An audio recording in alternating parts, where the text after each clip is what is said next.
بسم الله الرحمن الرحيم، والصلاة والسلام على سيدنا محمد وعلى آله وصحبه وسلم تسليما كثيرا.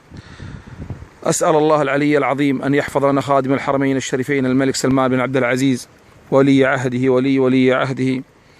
وأنا الآن في مركز المرمية التابع لمحافظة العيص التابع لمنطقة المدينة المنورة، وبالتحديدا على سيل وادي الحمض الذي يظهر الآن أمامكم.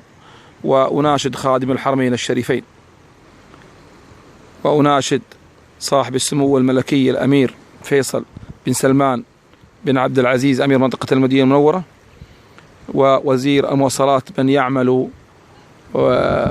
حد لمعاناة أهل المنطقة، حيث أن الآن السيل الذي أمامكم قطع الناس عن مصالحهم منذ يومين تقريبا، وهو يحتاج إلى عمل كبري لا يتجاوز 800 متر، وحيث أن أهل المنطقة قدموا معاملات كثيرة ولكن للأسف دون جدوى. وهذه الصورة الآن تظهر أمامكم، الناس في الجانب الآخر القادمين من منطقة تبوك والوجه وأملج وذاهبين إلى المدينة المنورة، ولا يوجد الآن سبيل لهم إلا الرجوع إلى أكثر من 400 كيلو أو 500 كيلو.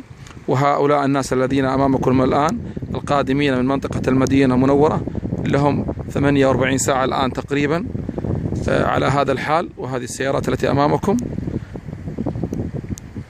فهذه معاناة. نناشد خادم الحرمين الشريفين